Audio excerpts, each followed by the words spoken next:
a coesão nacional nas democracias, ela foi rompida. E ela foi rompida porque ela se dividiu. E ela se dividiu por questões ideológicas. E esse rompimento interno faz as democracias ficarem fracas. Se elas estão fracas, o outro lado sente que é a hora dele continuar avançando. E isso é irreversível.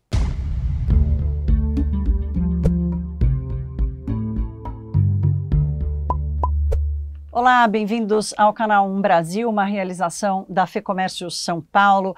A nossa entrevista hoje é sobre geopolítica e o Brasil está no meio deste debate, não só por causa do envolvimento do presidente Lula nos temas das guerras, por exemplo, mas também na importância que o Brasil quer ter no debate internacional, e para isso a gente vai conversar com uma das pessoas mais bem informadas e que tem ajudado a gente a entender o que se passa lá fora e a participação do Brasil. Eu estou falando de Reni Ozi-Cukierre, ele que é cientista político, professor de relações internacionais, famoso professor Oki. Ei, querido. Tudo bom? Bem-vindo aqui a Brasil. Você Prazer que já estar aqui com vocês. É presença aqui no canal. Reni, eu quero começar querendo te ouvir sobre uma perspectiva de um ano para cá. A última vez que você falou com o Brasil foi exatamente em janeiro de 2023. Do que você esperava lá, para como o ano terminou? A gente começou 2023 ainda sob a guerra Rússia e Ucrânia, tomando conta da discussão geopolítica. Estados Unidos e China, de repente vem a guerra de Israel. Uma leitura sua abrangente primeiro. Olha, eu acho que a invasão da Rússia à Ucrânia em 22 foi o maior evento geopolítico do século XXI. E ele é uma grande quebra e começo de uma transformação no sistema internacional, na ordem internacional. Ele é maior do que o 11 de setembro. Ele é mais importante, ele viola normas convencionais. Aquilo acontece, né, ao decorrer de 22 e 23... ele é um ano onde o que a Rússia iniciou ganha uma escala e uma proporção muito maior. Porque nós não teríamos guerra da Ucrânia se o Putin não tivesse recebido um sinal verde do Xi Jinping no encontro que eles fazem um pouco antes da invasão russa. E ali, apesar de ser em 22, marca o início de uma aliança de extrema importância que vai ganhar um corpo e um escopo em 23, muito determinante para tudo que está acontecendo no mundo, que é o que eu chamo do eixo das ditaduras. E essa aliança, ela não fica restrita a esses dois países, mas eles convidam o Irã, a Coreia do Norte e, mais recentemente, nós vimos a Venezuela se juntando a esse grupo. Esses 5 países unidos, eles têm agido em coordenação. Isso não quer dizer que eles estão combinando, que cada passo deles é dado numa reunião secreta, mas eles agem sabendo que tem um apoio, que tem uma aliança, que tem o suporte de cada um do outro, e com isso eles estão em busca de avançar os seus interesses regionais. Tudo isso tem trazido muita instabilidade para o mundo. Se a guerra da Ucrânia, né, a invasão da Rússia à Ucrânia, ela deu o pontapé inicial nesse novo capítulo da geopolítica do mundo, 2023 foi o ano que este pontapé inicial ganhou corpo, escala e se consolidou de uma forma muito preocupante. Porque agora nós temos vários outros conflitos acontecendo no mundo, e não que todos sejam causados por essa aliança, por esse bloco, mas a existência desse bloco dá força e faz... como se acolhesse, né? Acolhesse a decisão pelo conflito. Acolhesse e instigasse outros a procurar. Por exemplo, tem um conflito que não tem nada a ver diretamente com o eixo das ditaduras, que é o conflito do Azerbaijão na Armênia. Mas o Azerbaijão tirou vantagem do fato de saber que o maior aliado da Armênia, a Rússia, estava envolvida na guerra da Ucrânia e não viria em defesa da Armênia. E por isso foi lá e se sentiu confortável para avançar. A mesma coisa a gente assiste em vários dos conflitos no mundo. Só na África, desde 2021 até hoje, são 9 golpes. Isso acontece pela participação da Rússia e da China na geopolítica africana. Então, e aí o Oriente Médio também, né? Ele não é algo desconectado, ele não é só um conflito entre palestinos e israelenses. Ele tem a pressão, o suporte, a força dos objetivos do Irã, da vontade do Irã, que se sente acolhido e apoiado por Rússia e China, por Coreia do Norte. Então, esse grupo é talvez o fator mais determinante geopoliticamente de 2023. E ele vai causar muitos problemas daqui para frente. Reni, acho que você descreve a questão da mudança na ordem internacional, uma mudança de eixo de poder, né, devolvendo poder à Rússia, um poder mundial, né, coisa que parecia que ela tinha perdido.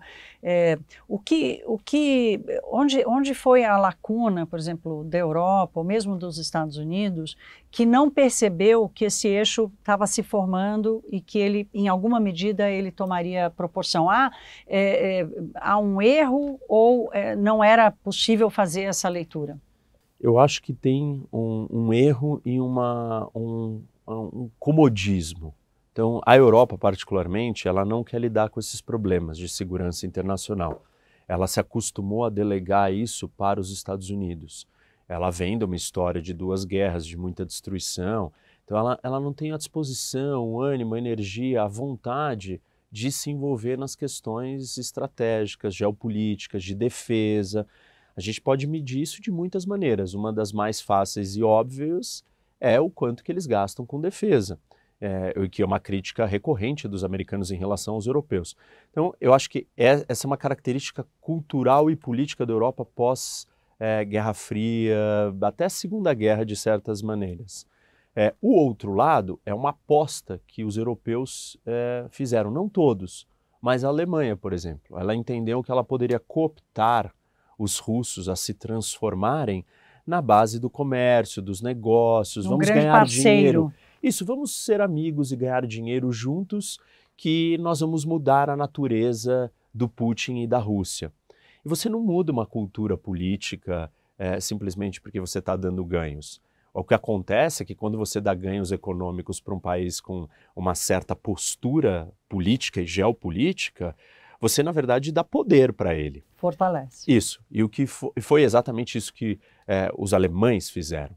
Os alemães, por ser a maior economia da Europa, tinham um poder muito forte. Eles sempre brecaram todas as políticas mais duras, mais rígidas contra a Rússia, quando a Rússia saía dos limites. E numa aposta de que, fazendo negócio, eles iriam trazer a Rússia para perto. Isso está demonstrado nos gasodutos, no Nord Stream 1 e 2. E no final, eles se deram mal. Essa aposta foi muito errada, sob todos os pontos de vista, até em outras políticas que não são tão geopolíticas, como a política energética da Alemanha. Desligar as usinas nucleares versus depender mais do gás da Rússia. Então, eu acho que tem essa falta de compreensão dos europeus. Os americanos não. Os americanos têm lidado com a realidade como ela é. Eu vou te interromper para fazer um capítulo específico sobre os Estados Unidos, porque eu queria colocar aí o fator Trump, primeiro mandato. Né? Eu já estou falando primeiro mandato, agora em 2024 tem eleição, ele é um candidato forte a vencer novamente. Então, queria especificamente te ouvir sobre o fator Trump, de como ele, de alguma forma, engatilha uma nova relação com a China e tudo mais. Olha, o Trump, ele se torna um problema porque ele nega, ou ele não entende, ou ele não percebe que a base do poder americano não está só na sua supremacia militar ou econômica, mas está na estrutura de alianças e na rede multilateral que os Estados Unidos construiu com o mundo livre. Isso inclui Europa, inclui Reino Unido, inclui Austrália, inclui Japão, e inclui outros que queiram participar desse bloco das democracias. O Trump ele chega ao poder com um discurso de que os outros parceiros americanos dão pouco nas suas trocas para os Estados Unidos e a responsabilidade sempre recai sobre os Estados Unidos, principalmente com a OTAN e com a Europa. E aí ele é muito duro e a maneira como ele lida com a Europa é de quase um rompimento nessa aliança militar da OTAN, por exemplo. Então, assim, os Estados Unidos eles precisam ser duros com os europeus para colocar pressão para que eles venham participar das responsabilidades, mas eles não podem chegar ao ponto de romper com a estrutura que eles mesmos criaram. Porque os Estados Unidos não dá conta de enfrentar 4, 5 frontes de batalha no mundo sozinho. Ele não pode lidar com o avanço da Rússia na Europa, com o Irã no Oriente Médio, com a Coreia do Norte na Coreia do Sul, com a Venezuela na Guiana e, por fim, com a China e Taiwan, sozinho. Ele só vai conseguir dar conta disso se ele tiver os seus aliados. Sim, os europeus não contribuem o suficiente, não satisfazem as suas obrigações, mas você não pode romper com eles. Você tem que ter um jogo de cintura que você consiga pressioná-los, porém mantendo eles dentro... Mantendo a aliança. A aliança viva. E o Trump, ele foi muito duro e nesse segundo mandato ele diz que ele vai ser mais duro ainda. Então ele indica, por exemplo, que ele vai parar de ajudar a Ucrânia militarmente. Se ele parar de ajudar a Ucrânia vai perder a guerra para a Rússia. Essa descrição que você faz é interessante porque ela apresenta o mundo e essa virada, agora gera muita dúvida e incerteza. É mesmo um momento de dúvidas e incertezas geopolíticas? É um momento de dúvida e incerteza na velocidade que as coisas vão acontecer ou na facilidade que elas possam se desintegrar. Mas eu não vejo dúvida que o mundo caminha para um lugar mais perigoso e problemático. Assim, por diversas lentes ou olhares, a gente pode chegar a essa mesma conclusão. Na história do mundo, quando você tem uma troca de poderes, uma mudança no equilíbrio de poder do mundo, isso nunca acontece pacificamente, a não ser que um dos lados colapse. Na Guerra Fria, a gente não teve guerra, porque a União Soviética colapsou de dentro. Não me parece que nem os Estados Unidos e nem a China, apesar da desaceleração econômica e de todos os problemas econômicos que a China vai enfrentar daqui para frente por muito tempo, a China vai colapsar. Se nenhum dos dois vão colapsar, a única alternativa que resta é o confronto, porque ninguém abdica do poder simplesmente porque entende que tem alguém, um segundo colocado, ficando mais forte. Isso nunca é feito pacificamente na história da humanidade. E não vai ser agora que vai ser assim. Então, nós estamos caminhando para esse grande movimento. Esse grande movimento ele é complementado pela união e criação desses blocos. O eixo das ditaduras de um lado contra as democracias do outro. Só que as democracias não são mais a mesma coisa que elas eram antes. Porque elas estão contaminadas de dentro. Elas estão polarizadas, elas estão rompidas, elas estão fragmentadas, elas perderam o seu eixo, que é... A solidez, né? A solidez da sua identidade nacional. A coesão nacional nas democracias, ela foi rompida. E ela foi rompida porque ela se dividiu. E ela se dividiu por questões ideológicas. E esse rompimento interno faz as democracias ficarem fracas. Se elas estão fracas, o outro lado sente que é a hora dele continuar avançando. E isso é irreversível. Até que o mundo encontre um novo capítulo da sua história de como viver na era das redes sociais, como fazer política na era das redes sociais sem se polarizar, como lidar e administrar a inteligência artificial em campanha política. Tem uma série de coisas acontecendo que elas não vão embora, elas só vão agravar o cenário. Então eu entendo que a incerteza só é na velocidade que essas coisas vão acontecer. Porque a gente não esperava que um ataque do Hamas causasse tamanha repercussão política no mundo inteiro. Hamas entra em guerra com Israel recorrentemente. Talvez tenha sido a forma, né? A violência. Certamente a violência é um elemento. Inclusive, entre aspas, o sucesso do plano deles, né? É um elemento também, é um outro elemento, mas a velocidade e a intensidade que isso mexeu com os ânimos dentro dos outros países foi muito surpreendente. E esse elemento tem a ver com rede social, tem a ver com polarização, tem a ver com outros movimentos maiores que eles não vão embora e não estão indo embora. Ao contrário, talvez a eleição americana vai ser uma das piores eleições da história. E interessante essa coisa da mudança do eixo. A The Economist fez um levantamento mostrando que o poder econômico das ditaduras, diferentemente de como era no passado, porque elas são antigas, era muito menor. E isso acaba fortalecendo, né? E é sobre esse reequilíbrio, também partindo da economia, que eu queria te ouvir, e já vou encaixar o Brasil nisso. Esse movimento tem o poder de empobrecer ou enriquecer países em situações diferentes? Olha, eu acho que você mencionou uma coisa que é de extrema importância e nem todo mundo percebeu que isso é uma mudança do mundo de hoje. Até então, você ser uma ditadura, e a Guerra Fria comprovou isso, você, por mais que parecesse que você tinha capacidade de controle central, de planejamento central e direcionar as coisas para o que fosse melhor para o crescimento do país, no final das contas, a sociedade livre era capaz, sempre foi capaz de produzir resultados econômicos no longo prazo melhores. Por quê? Mais inovação, mais criatividade, o ambiente era melhor, tudo funcionava melhor. Pela primeira vez, essa equação está mudando. Talvez uma ditadura hoje tenha capacidade de ganho em escala econômica de um jeito que uma democracia não está conseguindo lidar. Pelo conflito das escolhas, né?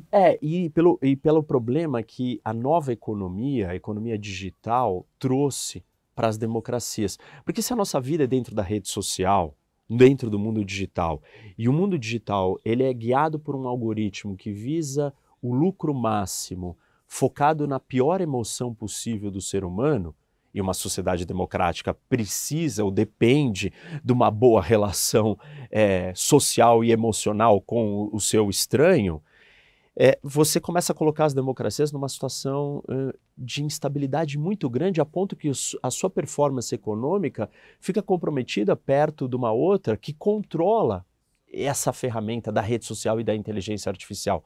Os efeitos da inteligência artificial nas democracias podem ser destrutivos de uma maneira que uma ditadura controlando a inteligência artificial, isso pode se tornar uma vantagem no final, econômica, maior. Então, pela primeira vez, eu estou entendendo que ser uma ditadura na era digital talvez te traga mais vantagens do que ser uma democracia. A não ser não, né? As democracias precisam encontrar um jeito de sobreviver dentro desse ambiente digital, que é não se fragmentar, não se matar, não se odiar, para que a sua potência de escala econômica continue sendo mais pujante do que uma sociedade toda amarrada, fechada, proibida. Reni, vamos colocar o Brasil nessa história. O governo Bolsonaro tinha uma linha de atuação da sua política externa, o governo Lula vem e muda isso completamente. O presidente Lula, ele gosta desse papel que ele entende que ele faz e tem na discussão mundial. Foi o primeiro ano de governo dele, ele fez mais viagens ao exterior do que, né, comparativamente aos outros, e até com ele mesmo no seu primeiro ano. Tentou assumir uma discussão sobre o papel do Brasil, por exemplo, na transição energética, na transição climática e mesmo na questão das guerras. Qual a tua avaliação da política externa brasileira, da participação do Brasil? O Brasil tem tamanho, e aí não territorial, obviamente, para estar sentado nessa mesa? O Brasil poderia ter se ele levasse as coisas a sério. E levar as coisas a sério é ter responsabilidade e deixar de lado a ideologia. E a nossa política externa tem muita dificuldade de fazer isso, de abandonar a ideologia. As decisões são muito ideológicas. O governo Bolsonaro ele começa fazendo um aceno para os países democráticos, o mundo livre, querem se aproximar dos Estados Unidos, e isso me parece acertado. Só que depois a relação, ela não vira de Estado, ela vira uma relação pessoal do ex-presidente com o ex-presidente americano, do Bolsonaro com o Trump. E aí é uma relação ideológica também. E isso trouxe problemas para o Brasil. E aí o Lula chega no poder e ele também segue essa linha ideológica. Então, no outro campo, né? Isso. E aí o Brasil ele perde a oportunidade, né? E na política internacional você precisa ser muito pragmático. E você precisa ter um plano, e o Brasil não tem esse plano, onde ele quer estar, o que ele quer ser, onde ele quer chegar. Isso não está claro, não é um projeto de Estado do Brasil. E aí os governos ficam alterando no pêndulo ideológico, cada hora para um lado. E eu acho que neste momento, a direção ideológica que o Brasil está tomando com o governo Lula, ela é muito preocupante. Porque com a criação do eixo das ditaduras, os BRICS expandindo, E o Brasil abraçando toda essa história de um jeito não comum, isso vai colocar o Brasil numa situação que vai chegar uma hora que vai ser impossível da gente se desligar de tudo isso. E se o mundo caminhar para onde ele está apontando que vai, o Brasil uma hora vai ter que tomar lado. E quando o Brasil tiver que tomar lado, do jeito que ele está, ele vai tomar o lado do que eu entendo que é o lado errado, que é o lado das ditaduras, que é o lado do mundo não livre. Porque vai ser impossível ele dar esse cavalo de pau. Nós já temos uma dificuldade muito grande com a China, porque nós temos uma dependência econômica. Então, como que você resolve isso? Em política e diplomacia, você sinaliza para o seu parceiro comercial: olha, faremos negócio, mas politicamente discordaremos. E você tem que fazer isso desde o começo da relação, porque você estabelece os limites. Os limites e uma expectativa, né? Tipo, o que você pode esperar de mim? Ah, com o Brasil eu não espero nada. Eu ganho dinheiro com ele, tá tudo bem, já tá bom demais. E tá tudo certo, e seria lindo. A gente nunca fez isso. Agora, a China já entendeu o poder que ela tem. Não sobre nós, sobre o mundo inteiro. Qualquer parceiro comercial da China que discorda da China politicamente em certos assuntos, hoje é penalizado economicamente. Então o Brasil já não vai ter mais alternativa. Ele não vai poder discordar da China. Ainda mais porque agora ele tem abraçado mais o campo da China. Então vai se tornar muito difícil para o Brasil se desligar de tudo isso sem um custo muito alto para nós. Não só político, econômico principalmente. Político, como o Brasil não é levado a sério, esses movimentos que a gente faz acabam não trazendo grandes impactos nocivos para nós. Mas todas as vezes que o Brasil passa da linha ou vai além, por exemplo, lá atrás, quando o Lula abraçou, junto com o Erdogan, o Ahmadinejad no programa iraniano, no programa nuclear iraniano, o mundo livre, os europeus, franceses, ingleses, americanos, todos os editoriais dos grandes veículos saíram criticando o Lula, falando isso daqui não mexe com o programa nuclear. Por que o Brasil está fazendo isso? E ok, não deu tempo disso se tornar algum problema maior para o Brasil. Mas se o Brasil continuar fazendo isso, se ele passar dos limites, essas coisas podem virar um problema para nós. Talvez não tenha avançado porque não tinha ficado claro nem para o próprio presidente à época, Lula, qual era o propósito daquilo tudo, né? Quer dizer, onde ele achava que ele ia chegar. Deixa eu trazer agora essa discussão geopolítica, que por incrível que pareça, Reni, nós estamos começando 2024 e estamos falando de conflito e de possibilidade de guerra na América do Sul, entre países, porque guerra civil já há, especialmente na América Central. Também temos os nossos ditadores aqui nas Américas. O quanto isso te preocupa?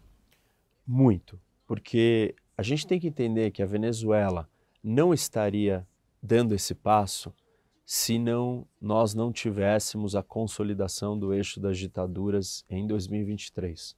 Quando ela olha o Irã, os golpes na África, o Azerbaijão, e ela tem mercenários do Grupo Wagner, membros do Hezbollah, Guarda Revolucionária Iraniana, apoiando ela pensa, bom, agora todo mundo que está desse lado pode fazer alguma coisa. Ela não estaria tentando fazer isso se a gente não tivesse nesse cenário geopolítico atual. E aí um segundo elemento, né, tem vários elementos. Um deles é a questão política interna, que o Maduro quer tirar vantagem disso para distrair a população. Agora, tem um terceiro elemento que envolve o Brasil. O Maduro tem certeza que o Lula não vai condená-lo se ele invadir a Guiana. E eu duvido que o Brasil condene a Venezuela explicitamente e publicamente. A Venezuela está errada, ela invadiu. O discurso do presidente Lula, quando o Maduro ameaçou no final do ano, foi que, olha, os dois não podem brigar, eu peço para os dois ficarem calmos. A Guiana está totalmente calma, a Guiana não tem sequer exército para se defender. Isso não vai ser uma guerra, isso vai ser só uma invasão e declaração de posse do território. É só isso que o Maduro precisa fazer, colocar uma tenda com alguns soldados do outro lado da fronteira e falar, é meu. Porque ele não vai ter... Guardadas as devidas proporções, é a Rússia invadindo a Ucrânia, né? Nós estamos falando de um país invadido, que seria um país invadido. Que é um absurdo. E que mostra a relativização pela questão ideológica do Brasil. O Brasil não poderia deixar isso acontecer no seu quintal. Essa ação de Maduro, de alguma forma, pode fazer o Lula recuar nessas relações, mesmo que não seja por convicção, seja por convenção? Olha, eu acho que no final ele pode se afastar do Maduro, como uma espécie de punição, mas eu não acredito que ele fará isso publicamente, que ele condenará com todas as letras como deve ser feito. Porque isso é que isola o Maduro, isso que isola o regime dele. Se o maior país da América do Sul, e a Venezuela faz parte da América do Sul, condena e critica publicamente, os europeus, o mundo democrático vai condenar e criticar. A Rússia, a China, não. Então, o peso do Brasil criticar e condenar uma ação dessa do Maduro é muito grande. E ele sabe que isso não vai acontecer. Por isso que ele se sente confiante de avançar. Então, eu acho que o Brasil não entendeu a realidade do mundo que nós estamos vivendo e esses movimentos retóricos de flerte, eles são muito irresponsáveis. Nós temos outros problemas aqui no Brasil provenientes da guerra no Oriente Médio. Terroristas do Hezbollah foram presos no Brasil. Não existe o Hezbollah fazer um atentado em nenhum lugar do mundo sem anuência do Irã. O Irã mandou um navio de guerra para o Brasil no começo do ano, os americanos pediram para o Brasil não permitir, aportou. O presidente Lula continua com as relações, com o contato com o presidente iraniano. E a pergunta é, imagine um cenário de um ataque terrorista no Brasil, o Brasil vai romper relações com o Irã? Porque não existe ataque do Hezbollah sem aprovação, apoio, anuência do Irã. O Brasil vai romper relações com o Irã? Duvido. E aí, então, como que o mundo vai se movimentando dentro dessa lógica? Tá tudo bem. Tá tudo bem. A Venezuela olha e fala, tá tudo bem eu invadir a Guiana. Se não vier alguém aqui muito contundente e muito firme me impedir... Uma ameaça real, né? Tipo, se os Estados Unidos não colocarem um navio de guerra ali parado em Georgetown, não, assim, a Venezuela talvez não tenha por que não fazer isso. Ela não tem muito a perder. E por isso que a posição do que está acontecendo no mundo e dos Estados Unidos atrapalha para onde o mundo vai.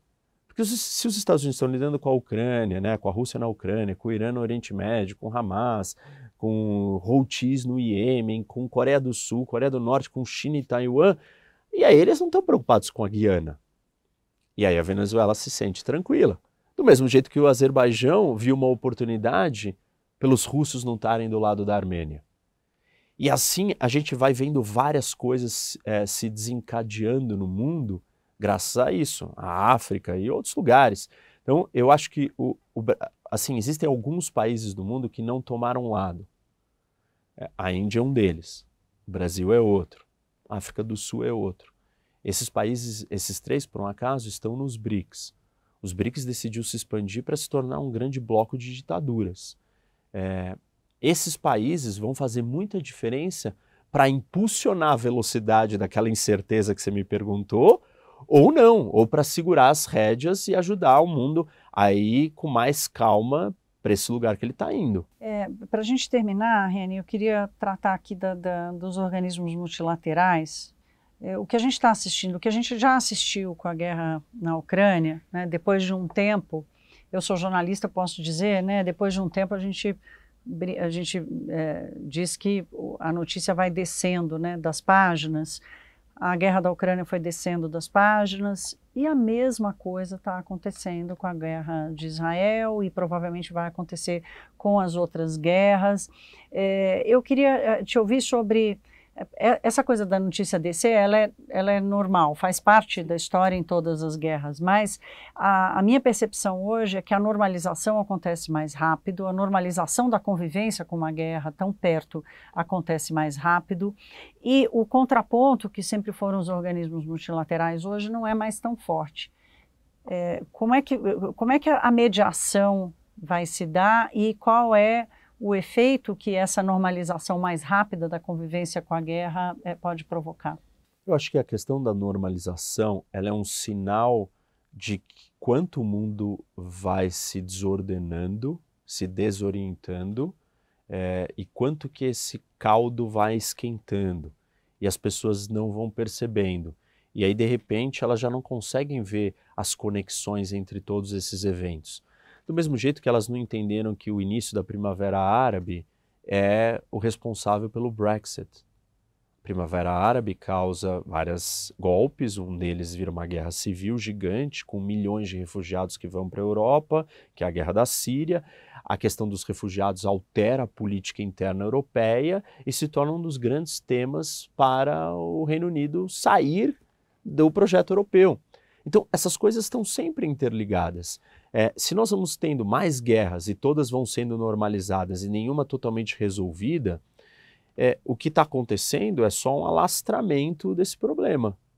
E mais fácil de uma hora todos eles se conectarem. Então, quando as pessoas me perguntam, mas nós estamos caminhando para uma terceira guerra mundial, a terceira guerra mundial ela não acontece de um dia. Era a minha última pergunta, mas aí que bom que você já antecipou, você já responde. Ela não acontece de um dia para o outro. Claro, ela é a construção, Isso, né? Tem uma construção, um processo. São pedaços. Primeiro porque ela é mundial e o mundo é muito grande. Para ela ser mundial vai ter que envolver muitos países. Então como é que você conecta o Cáucaso com o leste europeu, com o sul da Ásia, com a América do Sul? Essas coisas não têm conexão, nem geográfica. Mas cada episódio que vai acontecendo isolado, separadamente, vai sendo normalizado e continua ali em ebulição, ele já o hub já está acionado. E uma hora todos esses pontos vão se conectar. E aí sim, a gente já vai ter o mundo inteiro envolvido em conflitos regionais, que eles vão se juntar numa escala global. Óbvio que para a gente ter uma guerra mundial, a gente tem que envolver todos os grandes continentes e temos que envolver grandes países. Não tem guerra mundial sem Índia, não tem guerra mundial sem China, sem Rússia, sem Estados Unidos, sem Europa. Então, assim, aí a gente imagina o que tem que acontecer em cada um desses lugares para todos esses países estarem envolvidos. Eles não vão de uma vez se mobilizar e sair para entrar em choque um contra os outros, mas eles estão começando a cultivar cada um dos seus pequenos conflitos. A sua corrosão interna ali para promover. E os organismos multilaterais nesse papel? Qual o papel e nesse cenário? A Liga das Nações fracassou, que é a antecessora da ONU, fracassou e nós tivemos a Segunda Guerra Mundial. E a Segunda Guerra Mundial foi o conflito mais sangrento da história da humanidade. E a partir dali se criou a ONU para evitar que nós tivéssemos algo semelhante, parecido ou na mesma proporção e escala. Se a ONU, se os organismos internacionais estão fracassando, talvez isso indique, historicamente, que nós estamos chegando perto de um novo grande conflito mundial. Essa é uma das interpretações. Eu tenho outra que, na verdade, os mecanismos internacionais, né, os organismos internacionais, eles não têm as formas, os meios de conter esse cenário geopolítico de estados soberanos, independentes, buscando poder e se sentindo fortes o suficientes para desafiar a ordem vigente. Então, a ONU não tem como segurar isso, nenhum organismo tem como segurar isso. O que você tinha é uma certa cooperação por uma certa fraqueza de outros.